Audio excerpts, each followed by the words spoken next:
नमस्कार, बहुत स्वागत है आपका। मैं हूं रीनू। सुप्रभात एमपी। और सबसे पहले शुरुआत करेंगे भोपाल से बड़ी खबर की। गैस त्रासदी की आज 38वीं बरसी है। सर्वधर्म प्रार्थना सभा का आयोजन होगा। सीएम शिवराज सिंह चौहान होंगे शामिल। बरकतुल्ला भवन सेंट्रल लाइब्रेरी में कार्यक्रम रखा गया है। सुबह 10 बजे कार्यक्रम का आयोजन होगा। बड़ी खबर आपको दे रहे हैं भोपाल से। तो भोपाल गैस कांड को 38 साल हो चुके हैं और जख्म आज भी हरे हैं। सर्वधर्म प्रार्थना सभा का आयोजन होना है।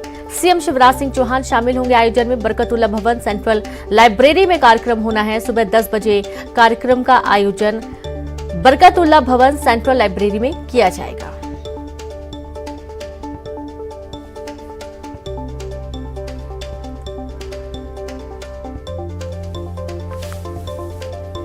तो भोपाल गैस कांड को 38 साल हो गए। कुछ लोगों के जख्म अभी भी बिल्कुल हरे हैं। और आप ये देखिए कि इस गैस त्रासदी के बाद कई परिवार बिछड़ गए, कई लोगों की जान चली गई। एक बड़ी संख्या में एक साथ लोगों की जान चली गई थी। सर्वधर्म प्रार्थना सभा का इस दौरान आयोजन किया जा रहा है। आज सुबह 10 बजे बरकतुल्ला भवन सेंट्रल लाइब्रेरी में कार्यक्रम का आयोजन होगा। सीएम शिवराज सिंह चौहान इसमें शामिल होंगे।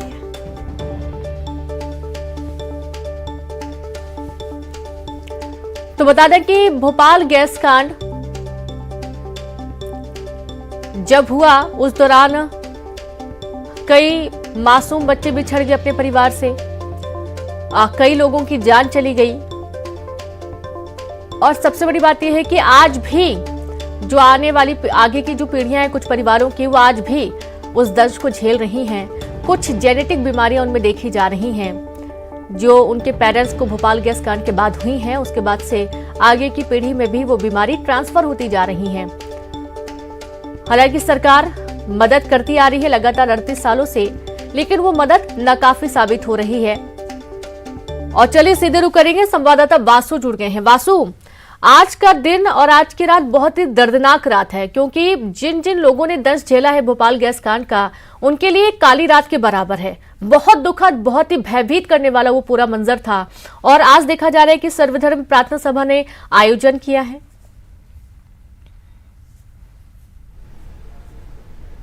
बिल्कुल रीनू, देखिए 38 साल बीत चुके हैं। सदी की सबसे बड़ी औद्योगिक त्रासदी भोपाल गैस कांड को हजारों लोगों की जान आज के दिन चली गई थी। और लगातार इसको लेकर कई तरह की सियासत होती आई है। जो पीड़ित हैं वो कई तरह से मुआवजे की मांग करते हुए आए हैं, लेकिन अभी भी उनके जख्मों पर सही मरहम नहीं लगा है। और लगातार जो गैस पीड़ित हैं वो अपना आंदोलन इस पूरे मामले को लेकर, उचित मुआवजे को लेकर, जो जिम्मेदार अफसर हैं यूनियन कार्बाइड के, जिनकी गलतियों की वजह से, जिनकी लापरवाही की वजह से इतना बड़ा हादसा हुआ, उन पर कार्रवाई को लेकर लगातार मांग करते हुए आए हैं। और आज बड़ी संख्या में जो गैस पीड़ित हैं वो दिल्ली भी पहुंचे हुए हैं। ये बताया गया है कि जंतर मंतर पर वहां पर वो लोग बड़ा प्रदर्शन करेंगे। औद्योगिक जो मंत्री हैं, रसायन मंत्री हैं, उनसे भी मुलाकात करेंगे और अपनी मांगों को रखेंगे। गैस पीड़ित संगठनों का कहना है कि जो गैस पीड़ित हैं या फिर जो गैस पीड़ित दिवंगत हो चुके हैं, उनके परिजन हैं, उनको 5-5 लाख रुपए प्रति व्यक्ति के हिसाब से एक उचित मुआवजा दिया जाए, क्योंकि गैस त्रासदी जो हुई थी और जो गैस के साइड इफेक्ट्स थे वो इतने ज्यादा थे कि न सिर्फ जिन लोगों की गैस लगने से मौत हो गई, बल्कि कुछ ऐसे भी लोग थे जिनको गैस लगी वो सरवाइव कर गए, पर उन्हें कैंसर जैसी गंभीर बीमारियों से कहीं ना कहीं जूझना पड़ रहा है। और उनकी आने वाली पीढ़ियों में भी कई तरीके की जो सांस से संबंधित बीमारी है, कैंसर जैसी बीमारी या फिर अन्य रोग हैं या फिर कमजोर इम्यूनिटी सिस्टम है, इस तरीके की चीजें लगातार बनी हुई है। भोपाल के कुछ इलाके ऐसे भी हैं जहां पे अभी भी अगर आप सॉइल की बात करते हैं या अंडरग्राउंड वाटर की बात करते हैं तो उसमें भी कहीं ना कहीं जो गैस का जो अंश है वो मिल जाता है, उसके जो दुष्प्रभाव है वो मिल जाते हैं, जिसके संपर्क में आने से लोग लगातार बीमार भी हुए हैं। अब 38 साल इस पूरी त्रासदी को बीत चुके हैं। आज सर्वधर्म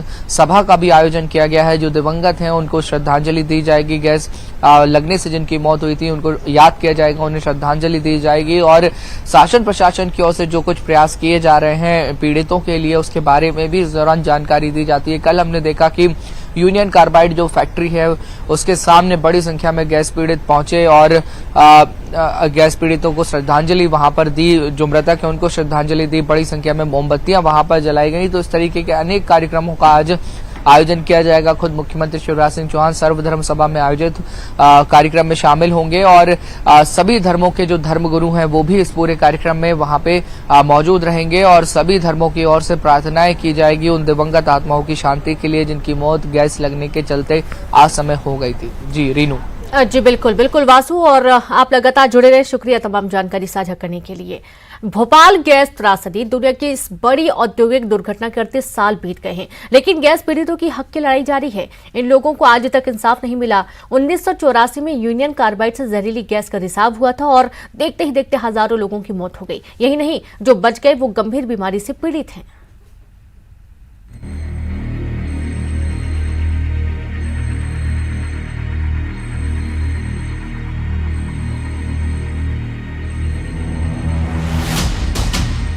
तारीख 2 और 3 दिसंबर की दरमियानी रात, साल 1984। ये वो साल है जिसे भोपाल का कोई भी शख्स नहीं भूलता। ये वो तारीख है जो खौफनाक मंजर की याद दिला देती है।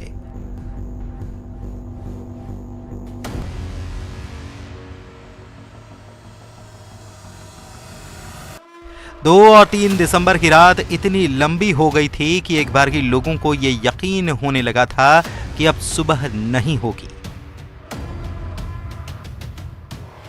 लेकिन सुबह हुई तब दुनिया ने जान लिया भोपाल शमशान जैसा हो गया है।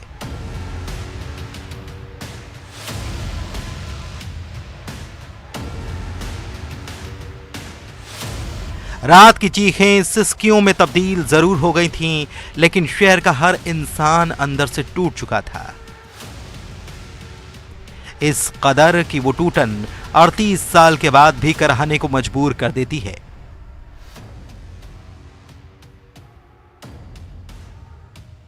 यूनियन कार्बाइड से जहरीली गैस मिथाइल आइसोसाइनेट लीक हुई थी। जहरीली गैस के गुबार ने न मजहब देखा, न जात, न उम्र ही देखी।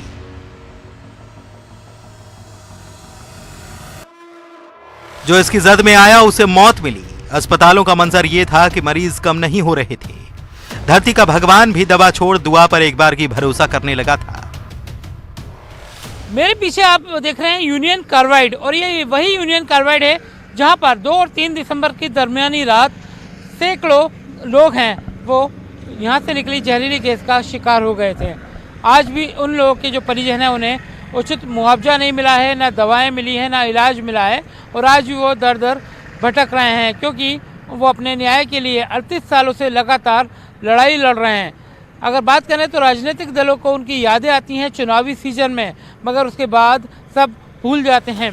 MIC गैस ने भोपाल के लोगों की जिंदगी बदल दी। इतनी कि हवा, पानी, पेड़ पौधे सब प्रभावित हो गए। जहर का असर इतना कि सालों बीतने पर भी लोग गंभीर बीमारियों का दंश झेलने के लिए मजबूर हैं। ये सब कुछ हुआ, लेकिन मौत बांटने वाले यूनियन कार्बाइड के CEO वॉरेन एंडरसन का कुछ नहीं बिगड़ा। वो बड़े आराम से देश छोड़कर निकल गया। लोग इंसाफ की गुहार तब भी लगा रहे थे और आज भी लगा रहे हैं। भीषण तबाही के बाद इंसाफ की जंग अब भी जारी है। गैस पीड़ित मुआवजे जैसी मांग को लेकर लड़ाई लड़ रहे हैं। शायद यही वजह है कि दुनिया के सबसे बड़े औद्योगिक हादसे के जख्म आज भी हरे हैं। जितेंद्र शर्मा, न्यूज़ 18, भोपाल। और अब खबर भोपाल से, जहां पर MP में अंतिम पड़ाव पर भारत जोड़ो यात्रा। सुबह 6 बजे आगर मालवा के महूदिया से शुरू हुई यात्रा।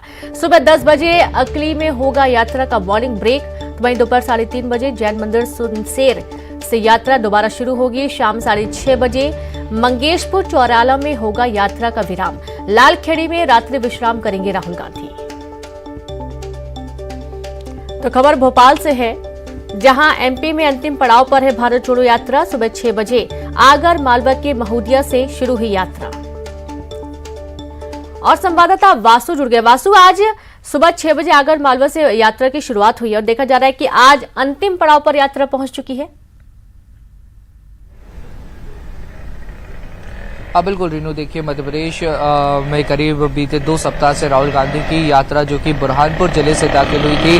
बुरहानपुर के बाद खंडवा, खरगोन, इंदौर, उज्जैन होते हुए अब आगरमालवा पहुंच चुकी है, जो यात्रा के रूट में अंतिम डिस्ट्रिक्ट है मध्य प्रदेश में। इसके बाद यात्रा अब राजस्थान में प्रवेश कर जाएगी और इस यात्रा के दौरान कई सारी तस्वीरें सामने आई। हमने देखा राहुल गांधी कभी बच्चों के साथ थिरकते हुए तो कभी बच्चों के साथ बैठकर बातचीत करते हुए, महिलाओं से मिलते हुए, समाज के अन्य वर्गों से मिलते हुए, जनसभाओं को संबोधित करते हुए, ओमकारेश्वर, महाकालेश्वर और मां नर्मदा का पूजन करते हुए नजर आए। कई तरह से लोगों के बीच पहुंचने की कोशिश इस दौरान कांग्रेस ने की है, तो वहीं कई कंट्रोवर्सी भी इस पूरी यात्रा से जुड़ी है। चाहे फिर तथाकथित रूप से पाकिस्तान जिंदाबाद के नारे यात्रा के दौरान जो लगने का एक वीडियो वायरल हुआ, कांग्रेस के ट्विटर हैंडल से ही वो वीडियो शेयर कर दिया गया। बीजेपी ने कांग्रेस को इस पूरे मसले को लेकर जमकर घेरा। हाल ही में वो मसला भी सामने आया जब राहुल गांधी के साथ स्वरा भास्कर कदमताल करती हुई नजर आई और उसके बाद मध्य प्रदेश के गृह मंत्री नरोत्तम मिश्रा से लेकर बीजेपी के तमाम नेताओं ने कई सारे यात्रा को लेकर सवाल खड़े कर दिए।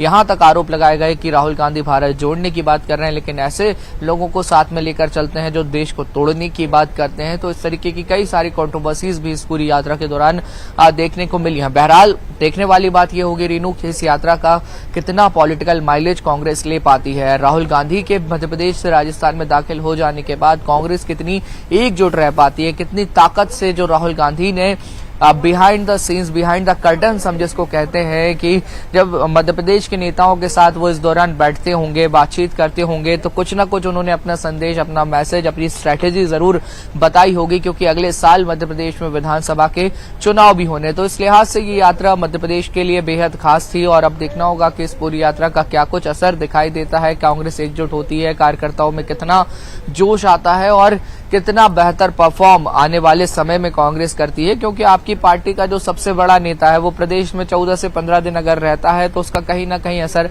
होता है। लंबी बातचीत नेताओं से होती है। ये आरोप लगातार कांग्रेस पे और खासतौर पर गांधी परिवार पे लगते रहे हैं कि मिलने का भी समय नहीं देते, और ऐसे में जब देखा गया है कि राहुल गांधी ने अपनी छवि बदलने की यहाँ पे कोशिश की है, लगातार लोगों से मिले जुले, कार्यकर्ताओं से बात की, कई कार्यकर्ता उनके साथ पैदल चलते हुए नजर आए और इस दौरान वो कुछ ना कुछ डिस्कशन भी करते रहते थे। तो अगर ये शिकायत अब दूर हो गई है, गिले शिकवे दूर अगर हो गए हैं इस पूरी यात्रा से, तो इसका कुछ ना कुछ असर जरूर कांग्रेस पर दिखना चाहिए। वो असर क्या होता है, जनता के बीच कांग्रेस की बात कितनी पहुंचती है, भाजपा के नीतियों को लेकर कांग्रेस ने जो अपनी बात रखी है, जो उसका पोस्ट किया है, वो कितना असर दिखाती है, ये पता चलेगा आने वाले समय में। जी रीनू। जी बिल्कुल, बहुत शुक्रिया आपका वासु तमाम जानकारी के लिए। तो इस तरीके से एमपी में अंतिम पड़ाव पर भारत जोड़ो यात्रा पहुंची हुई है और उसको लेकर काफी सियासत भी देखने को मिली है। खबर भोपाल से है, जहां दक्षिण के प्रसिद्ध संगीतकार टी.एम. कृष्णा भारत जोड़ो यात्रा में शामिल होंगे। उन्हें देश में एकजुटता के प्रयासों के लिए मैग्सेसे एवं इंदिरा गांधी पुरस्कार दिया गया है। आज टी.एम. कृष्णा आगर जिले में भारत जोड़ो यात्रा में शामिल होने के लिए देर रात इंदौर पहुंच गए हैं।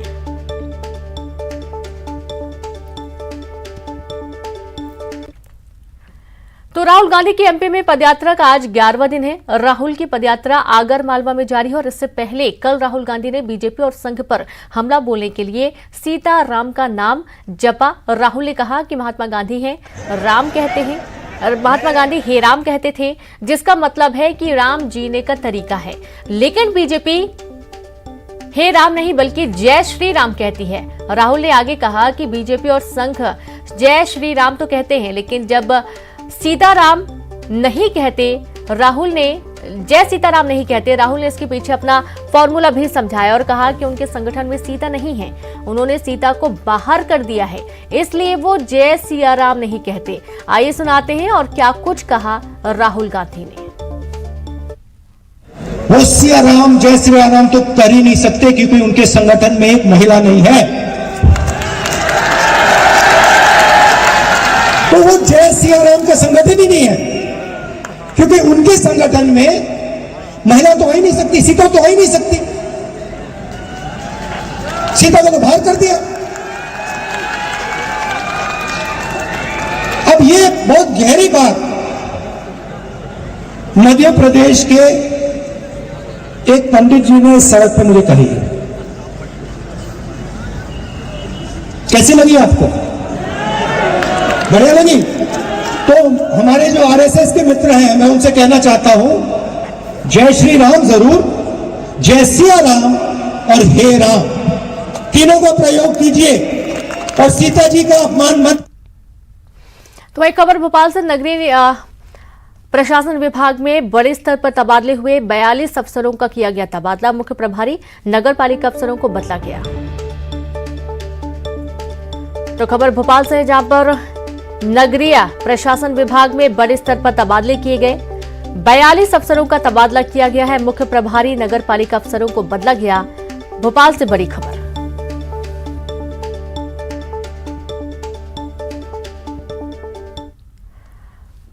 और ग्वालियर से खबर का रुख करेंगे, जहां कृषि यूनिवर्सिटी में राष्ट्रीय कार्यशाला का आयोजन। प्राकृतिक खेती पर कार्यशाला का होगा आयोजन।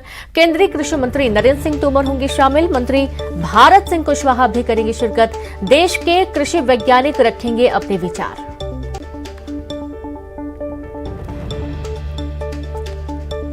तो कृषि यूनिवर्सिटी में राष्ट्रीय कार्यशाला का आयोजन होने जा रहा है। खबर ग्वालियर से है। प्राकृतिक खेती पर कार्यशाला का आयोजन होगा, जिसमें केंद्रीय कृषि मंत्री नरेंद्र सिंह तोमर शामिल होंगे।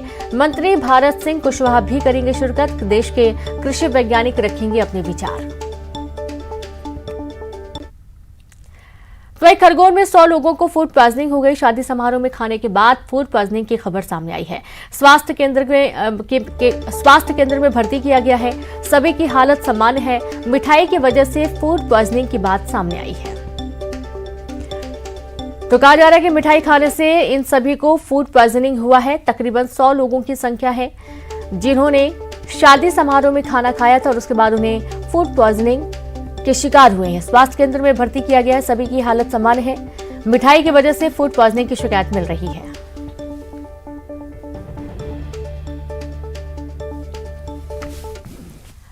धामनोद में किसी शादी समारोह में खाना खाने के बाद लोगों को उल्टी और दस्त की शिकायत हुई और पेट दर्द की शिकायत हुई, तो उनको यहाँ पे गवर्नमेंट हॉस्पिटल में लेके आए हैं। 14 मरीज अभी भर्ती हुए हैं। सबका इलाज चालू कर दिया है और सभी लोग स्वस्थ हैं। तो देखा आपने, सभी लोग स्वस्थ हैं, कह रहे हैं डॉक्टर का। शादी समारोह के दौरान इन सभी ने खाना खाया था और अचानक से तबीयत खराब होने पर सभी को स्वास्थ्य केंद्र भर्ती किया गया।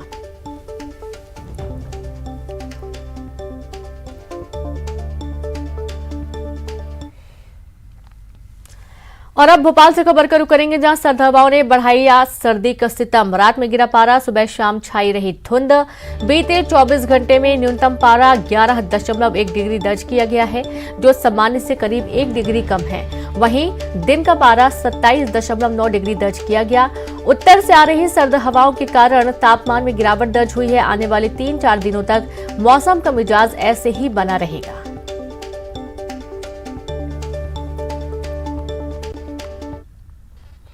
टीकमगढ़ में सर्द हवाओं के चलते जहां आम जनजीवन प्रभावित हुआ, तो वहीं घने कोहरे के चलते आज सुबह से ही सड़कों पर गाड़ियां रेंग रही हैं। रेल यातायात भी प्रभावित हो रहा है। तो वहीं जिले में न्यूनतम तापमान 12 डिग्री से कम दर्ज किया गया।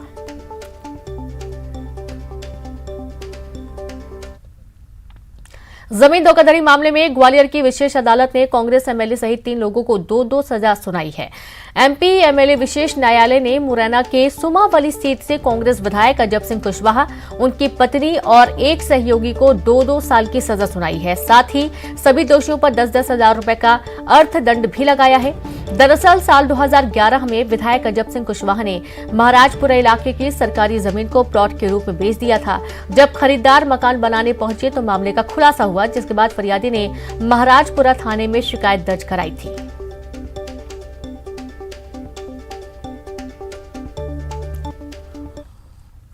इंदौर में सरकारी लॉ कॉलेज में धार्मिक कट्टरता फैलाने का मामला सामने आने के बाद हड़कंप मच गया। इतना ही नहीं, कॉलेज के प्रोफेसर पर धारा 370 को लेकर छात्रों को भ्रामक जानकारी देने का आरोप लगा है।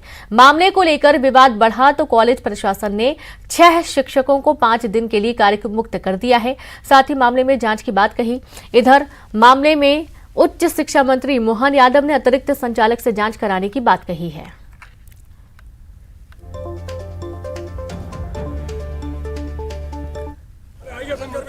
विद्यार्थी परिषद के पास कुछ बच्चे आए थे शिकायत करने के लिए, जिनमें हिस्ट्री गलत पढ़ाना, क्लास में आर्मी के ऊपर गलत टिप्पणी करना, है ना। और एक मुद्दा और था सर, जो राष्ट्रीय शिक्षा नीति में जो उन्होंने स्वच्छता अभियान चलाया था, क्लासों में जा जाके साइन करवाए थे बच्चों से।